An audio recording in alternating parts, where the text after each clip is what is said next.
ফেলে দিয়েছে, একদম মেরে ফেলে দিয়েছে। আর বলবেন না, বলবেন না, থানা অটোওয়ালা। দেখি দিদি ভাই, মরে গেলাম, মাজা ভেঙে দিয়েছে ও মা গো, বাবা রে। এটা কি করিল? দেখে চালাতে পারেন না? আরে আমি বললাম এইদিকে তাকায়। বলুন আপনার মঙ্গল মঙ্গল, আপনাকে পুলিশে দেবো, সাথীরে ফাঁসি। এই না না, পুলিশে দেবেন না, পুলিশে দেবেন না। দিদি ভাই, শুনেন, আমি আপনাদের কথা দিতেছি, আপনার ট্রিটমেন্টের সব খরচা আমি দিয়ে দিব।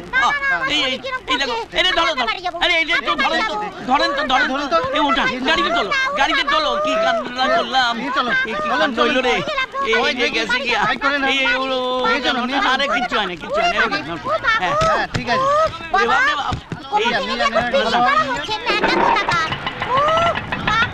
মালা, দরজা খোল। কি বাবা? কি বাবা? কি হচ্ছে? কিচ্ছু হয় না। না, কিছু হয়নি, মাজা ভেঙে দিয়ে এখন ন্যাকামো হচ্ছে। কি বাবা? আমার অটোতে অ্যাক্সিডেন্ট হয়েছে।